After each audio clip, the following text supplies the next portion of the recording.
students, welcome again our free tutorial YouTube channel. This is Nisha Pawar. I am here going to teach you about accounting. हमारी last video में हमने meaning of accounting, characteristics of accounting and objective of accounting के बारे में study किया था। उस video का लिंक आपको नीचे डिस्क्रिप्शन बॉक्स में मिल जाएगा। आज जो हमारा टॉपिक है वो है book keeping, accounting and accountancy कि ये तीनों वर्ड्स का मीनिंग क्या होता है, इनमें कौन कौन सी एक्टिविटीज़ हम लोग करते हैं और साथ ही इनमें क्या क्या डिफरेंसेस हैं, हम उनके बारे में स्टडी करेंगे। तो हमारा फर्स्ट टॉपिक है बुक कीपिंग। बुक कीपिंग का मतलब होता है बुक्स रखना, जैसे कि इसके नाम से ही पता चल रहा है बुक कीपिंग, बुक रखना। तो बुक रखने की जो एक्टिविटी होती है उसे हम बुक कीपिंग बोलते हैं। तो कौन से बुक रखी जाएंगी, मैंने आपको मीनिंग ऑफ अकाउंटिंग में भी बताया था कि हम लोग इसमें क्या करते हैं कि जो भी आपके बिजनेस ट्रांजैक्शंस होते हैं उनको हम रिकॉर्ड करते हैं, क्लासीफाई करते हैं, समराइज करते हैं और एंड में उनको इंटरप्रेट करते हैं। तो सबसे पहले हमने उनको रिकॉर्ड किया, क्लासीफाई किया, तो वहाँ तक की जो एक्टिविटी होती है वो आपकी बुक कीपिंग के अंदर आती है। मतलब सबसे पहले आपको अपना ये देखना है कि कौन से ट्रांजैक्शंस फाइनेंशियल कैरेक्टर के हैं, देन उनको आप मनी की टर्म्स में काउंट करोगे, फिर आप उनको रिकॉर्ड करोगे अपने जर्नल में, उसके बाद उनको लेजर में क्लासीफाई करोगे। तो यहाँ तक का जो हमारा प्रोसेस होता है उसे हम बोलते हैं बुक कीपिंग। बुक कीपिंग की एक डेफिनेशन भी आपकी है J.R. बाटली बॉय के according, book keeping is an art of recording business dealing in a set of books. कि बुक कीपिंग क्या होता है, एक आर्ट है बिजनेस डीलिंग्स को रिकॉर्ड करने का, और उसके लिए बुक्स मेंटेन की जाती हैं, सेट ऑफ बुक्स मेंटेन की जाती हैं। जैसे कि जर्नल हो गया, वो भी आपकी एक तरह से बुक होती है। उसके बाद आप लेजर मेंटेन करते हो, तो लेजर में भी आप सबके डिफरेंट डिफरेंट अकाउंट बनाते हो, तो उनके लिए भी आपको सेपरेट सेपरेट बुक्स लेनी पड़ेंगी। तो सेट ऑफ बुक्स में आप रिकॉर्ड करने की जो आर्ट होती है उसको हम बोलते हैं बुक कीपिंग। ठीक है, उसके बाद इसमें कौन कौन सी एक्टिविटीज़ आती हैं। तो फर्स्ट आपकी एक्टिविटी है identifying financial transactions and events. कि सबसे पहले आपको जो भी आपके ट्रांजैक्शंस, जो भी आपकी इवेंट्स हुई, उनको आप ये चेक करोगे कि ये फाइनेंशियल कैरेक्टर के हैं या नहीं हैं। उसके बाद सेकंड आपकी एक्टिविटी होती है measuring them in terms of money. उसके बाद उन ट्रांजैक्शंस को आप मनी की टर्म्स में काउंट करोगे। अगर वो मनी की टर्म्स में काउंट हो जाते हैं तो ही आप उनको रिकॉर्ड करोगे, नहीं तो नहीं करोगे। उसके बाद थर्ड आपका पॉइंट है रिकॉर्डिंग देम इन बुक्स। उसके बाद हम उन्हें रिकॉर्ड करते हैं हमारे जर्नल में। उसके बाद फोर्थ आपका पॉइंट है क्लासीफाइंग देम इनटू लेजर। हम क्या करेंगे, फिर उनका सेपरेट सेपरेट अकाउंट बनाएंगे और उनको उनके लेजर अकाउंट्स मेंटेन करेंगे।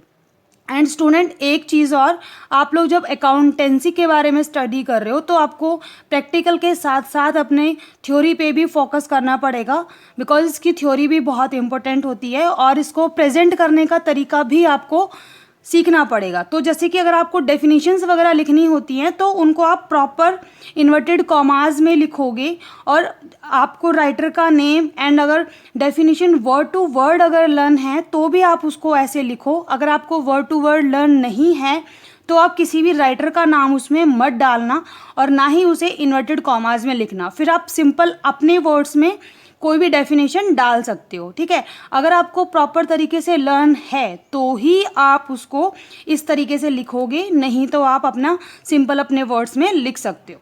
ठीक है, उसके बाद सेकेंड हमारा टॉपिक है अकाउंटिंग। तो अकाउंटिंग क्या होता है, जैसे ही आपकी बुक कीपिंग ख़त्म होती है उसके बाद आपका अकाउंटिंग का काम स्टार्ट हो जाता है। देखो, बुक कीपिंग हमने क्या क्या किया, हमने पहले सारे ट्रांजैक्शंस को पहचाना, उनको मनी की टर्म्स में काउंट किया, देन हमने उनको जर्नल में पोस्ट किया, फिर हमने लेजर बनाए, तो वहाँ पे हमारी बुक कीपिंग का एंड हो जाता है। उसके बाद जर्नल और लेजर बनाने के बाद आपका अकाउंटिंग का काम स्टार्ट होता है। तो यहाँ पे आप क्या करोगे, अपने जो आपके अकाउंट आपने बनाए हैं उनको समराइज करोगे। समराइज करने के लिए मैंने आपको बताया था कि हम लोग क्या मेंटेन करते हैं, ट्रायल बैलेंस, और फिर ट्रायल बैलेंस के बाद हम अपना trading account, profit and loss account and balance sheet maintain करेंगे और अपना रिजल्ट इंटरप्रेट करेंगे। उसके बाद उसको कम्युनिकेटिंग के लिए भी अपना यूज़ करेंगे। ठीक है, तो अकाउंटिंग आपका बुक कीपिंग के बाद स्टार्ट होता है और इसकी जो एक्टिविटीज़ हैं उसमें से फर्स्ट आपका पॉइंट है summarise the classified transactions in the form of profit and loss account and balance sheet et cetera. आपको सारे अकाउंट बनाने होते हैं। कौन कौन से बनते हैं आपके अकाउंटिंग में, चार चीज़ें बनेंगी। First trial balance, then trading, then profit and loss account, end में आप बनाओगे अपना बैलेंस शीट। उसके बाद सेकंड हमारा पॉइंट है analysing and interpreting the summarised result, कि आपने जो ये सारे अकाउंट बना लिए उसके बाद आप एनालिसिस करोगे, अपना इंटरप्रेट करोगे कि आपने जो अकाउंट बनाए हैं वो ठीक हैं, और अपना रिजल्ट निकालोगे कि आपको एक्चुअल में प्रॉफिट हो रहा है कि लॉस हो रहा है, और आपके बिजनेस की कंडीशन क्या चल रही है। ठीक है। देन थर्ड हमारा पॉइंट है communicating the information to the interested parties. उसके बाद जो भी आपकी इंटरेस्टेड पार्टीज़ है जो आपके अकाउंट्स के बारे में इंफॉर्मेशन लेना चाहती है, आप उनसे कम्युनिकेट करके उनको अपनी इंफॉर्मेशंस प्रोवाइड कर सकते हो। ठीक है, तो ये हमारा मीनिंग था अकाउंटिंग का। उसके बाद हमारा लास्ट टॉपिक है अकाउंटेंसी। तो स्टूडेंट, मैंने आपको लास्ट वीडियो में भी बताया था कि अकाउंटिंग में कुछ रूल्स एंड रेगुलेशंस यूज़ होते हैं जिसकी वजह से हम इसको साइंस भी बोलते हैं। तो उन सारे रूल्स रेगुलेशंस का डिटेल में अकाउंटेंसी में ही दिया होता है, और अकाउंटेंसी में आपका बुक कीपिंग, अकाउंटिंग सब कुछ इंक्लूड होता है। आपका अकाउंटिंग से रिलेटेड सारी थ्योरी, सारा प्रैक्टिकल पोर्शन सब आपका अकाउंटेंसी में होता है। और जो हम ये सब्जेक्ट पढ़ रहे हैं 11th क्लास में, इस सब्जेक्ट का नाम भी अकाउंटिंग या अकाउंट्स ना होके क्या नाम है इसका, अकाउंटेंसी। ठीक है, तो कोहलर के अकॉर्डिंग इसकी डेफिनेशन गिवन है आपको, accountancy refers to the entire body of the theory and practice of accounting, कि अकाउंटेंसी जो होती है वो entire body of theory and practice है किसकी, अकाउंटिंग की, कि अकाउंटिंग से रिलेटेड सारा आपका थ्योरी पोर्शन, सारा का सारा आपका प्रैक्टिकल पोर्शन आपकी अकाउंटेंसी में ही इंक्लूड होता है। ठीक है, अब इसके बाद हम लोग इन तीनों वर्ड्स में क्या क्या मेन डिफरेंसेस हैं उनके बारे में स्टडी करेंगे।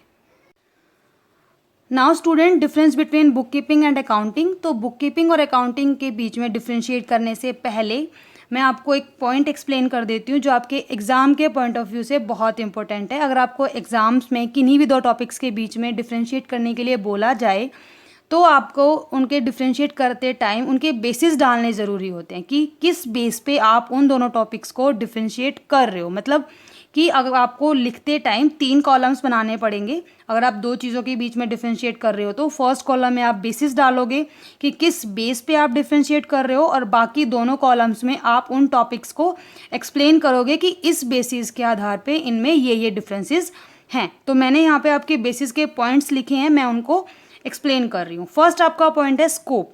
तो बुक कीपिंग का स्कोप कितना है? बुक कीपिंग में आप क्या क्या करते हो? आप सबसे पहले अपने ट्रांजैक्शंस देखते हो कि वो फाइनेंशियल कैरेक्टर के हैं या नहीं। उसके बाद उनको मनी की टर्म्स में काउंट करते हो, फिर जर्नल बनाते हो, लेजर बनाते हो। तो बुक कीपिंग का स्कोप जो है वो इतना ही है। बट अकाउंटिंग में क्या होता है? अकाउंटिंग में आप कम्युनिकेट करते हो, समराइज करते हो, उनको इंटरप्रेट करते हो। तो अकाउंटिंग में आपके ये सब काम किए जाते हैं। उसके बाद सेकंड आपका पॉइंट है स्टेज।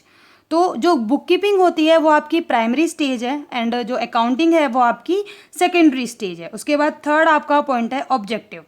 तो जो बुक कीपिंग होता है उसका मेन ऑब्जेक्टिव होता है कि आप अपने सारे ट्रांजैक्शंस को सिर्फ एक सिस्टमेटिक रिकॉर्ड की तरह उनको मेंटेन करो। बस आपको सिर्फ रिकॉर्ड बनाना होता है, उसके आगे इसका कोई ऑब्जेक्टिव नहीं होता। बट अकाउंटिंग का ऑब्जेक्टिव क्या होता है? वहाँ पे आप अपना रिजल्ट निकालते हो, आपको प्रॉफिट हो रहा है कि लॉस हो रहा है, आपके बिजनेस की फाइनेंशियल पोजीशन के बारे में पता लगाते हो। ठीक है। उसके बाद फोर्थ आपका पॉइंट है नेचर ऑफ जॉब। तो जो बुक कीपिंग होता है वो आपका एक रूटीन जॉब होता है, मतलब ये कंटिन्यू होता रहेगा क्योंकि आपके ट्रांजैक्शंस बार बार होते रहेंगे, हर रोज़ होते रहेंगे, तो आपको उनको रिकॉर्ड भी बार बार करना पड़ेगा। ठीक है, ये आपका रूटीन जॉब है और साथ ही क्लरिकल है इन नेचर। बट जो अकाउंटिंग होता है वो आपका एनालिटिकल इन नेचर होता है। उसके बाद हु परफॉर्म, कौन करेगा? तो बुक कीपिंग का काम जो होता है वो आपके जूनियर स्टाफ के द्वारा किया जाएगा, या फिर जो आपने जूनियर क्लर्क अपॉइंट कर रखे हैं वो लोग इस काम को करेंगे। बट जो अकाउंटिंग होता है वो आपके सीनियर स्टाफ के द्वारा किया जाएगा। उसके बाद सिक्स्थ आपका पॉइंट है नॉलेज लेवल। तो जो अगर आप बुक कीपिंग कर रहे हो वहाँ उसके लिए आपको एक हायर लेवल ऑफ नॉलेज की ज़रूरत नहीं होती है। अगर आपकी नॉलेज लिमिटेड भी है तो भी आप बुक कीपिंग का काम इजीली कर सकते हो, बट आपको अकाउंटिंग के लिए हायर लेवल ऑफ नॉलेज की ज़रूरत होती है। उसके बाद सेवन्थ आपका पॉइंट है एनालिटिकल स्किल। तो बुक कीपिंग के लिए आपको किसी भी तरीके की एनालिटिकल स्किल की ज़रूरत नहीं होती है, बट इसके अपोजिट अकाउंटिंग में आपको एनालिटिकल स्किल की ज़रूरत होती है। तो ये आपके डिफरेंसेस थे बुक कीपिंग एंड अकाउंटिंग के बीच में। इनको आप एग्जाम में कैसे लिखोगे, सबसे पहले आप ये बेसिस के पॉइंट डालोगे, उसके बाद बुक कीपिंग के कॉलम में बुक कीपिंग का एक्सप्लेन करोगे एंड अकाउंटिंग के कॉलम में अकाउंटिंग का एक्सप्लेन करोगे। इससे क्या होता है ना कि जो एग्जामिनर होता है उसके ऊपर एक अच्छा इम्पैक्ट पड़ता है आपका। Now student, difference between accounting and accountancy, तो इनके बेसिस के पॉइंट्स हैं। उसमें से फर्स्ट आपका पॉइंट है मीनिंग। तो अकाउंटिंग का मीनिंग क्या होता है? अकाउंटिंग का सिर्फ इतना सा कंसर्न होता है कि आपको रिकॉर्ड करना है, क्लासीफाई करना है और उनको समराइज करना है, ठीक है। बट अकाउंटेंसी में क्या होता है? अकाउंटेंसी में आपका रूल्स, प्रिंसिपल्स सब कुछ आपके यहाँ आते हैं, जिनके अकॉर्डिंग आपको रिकॉर्ड करना है, क्लासीफाई करना है एंड समराइज करना है। उसके बाद सेकेंड हमारा पॉइंट है स्कोप। तो अकाउंटिंग का जो स्कोप होता है वो नैरो होता है, क्योंकि जहाँ पे आपकी बुक कीपिंग का एंड होता है वहाँ पे आपकी अकाउंटिंग स्टार्ट होती है। बट अकाउंटेंसी का स्कोप अकाउंटिंग से ज़्यादा बड़ा होता है, ज़्यादा वाइडर होता है, क्योंकि उसमें आपकी बुक कीपिंग साथ ही साथ आपकी अकाउंटिंग भी इंक्लूड होती है। उसके बाद थर्ड हमारा पॉइंट है रिलेशन। तो अकाउंटिंग जो होती है वो आपकी बुक कीपिंग पे डिपेंड होती है, बट अकाउंटेंसी अकाउंटिंग और बुक कीपिंग दोनों के ऊपर डिपेंड होती है। फोर्थ आपका पॉइंट है फंक्शन। तो अकाउंटिंग में आप क्या क्या काम करते हो? आप पहले अपने रिकॉर्ड्स करते हो, फिर उसके बाद इंटरप्रेट करते हो, फिर रिजल्ट निकालते हो, उसके बाद कम्युनिकेट करते हो अपने यूजर्स के साथ। बट अकाउंटेंसी में क्या होगा? अकाउंटेंसी में आपने देखो जो रिजल्ट निकाल दिए, अपने बिजनेस की फाइनेंशियल पोजीशन पता कर ली, तो अगर आपको अपनी किसी भी रूल्स में चेंज करने की ज़रूरत है तो वो आपका अकाउंटेंसी में होगा। अगर आपके बिजनेस में अभी तक लॉस आ रहा है तो कौन से ऐसे रूल्स हैं जो हमें फॉलो नहीं करने चाहिए, कौन से ऐसे रूल्स हैं जिनको फॉलो करके हम अपने प्रॉफिट्स को इंक्रीज़ कर सकते हैं, अपने बिजनेस को ग्रो कर सकते हैं, तो उन सब से रिलेटेड जो भी डिसीजंस वगैरह लिए जाते हैं वो आपके आते हैं अकाउंटेंसी में, ठीक है। तो ये आपके मेन डिफरेंसेस हो गए accounting, accountancy and book keeping में। अगर आपको हमारी इस वीडियो में किसी भी टॉपिक में कोई डाउट है तो आप हमसे पूछ सकते हैं। नेक्स्ट वीडियो में हम अकाउंटिंग के सब फील्ड्स कौन कौन से होते हैं, साथ ही इसके कौन कौन से यूज़र्स हैं। मैं आपको बार बार कम्युनिकेटिंग द यूज़र्स के बारे में बोल रही हूँ, बट यूज़र्स हैं कौन कौन, तो उनके बारे में हम स्टडी करेंगे। Thank you.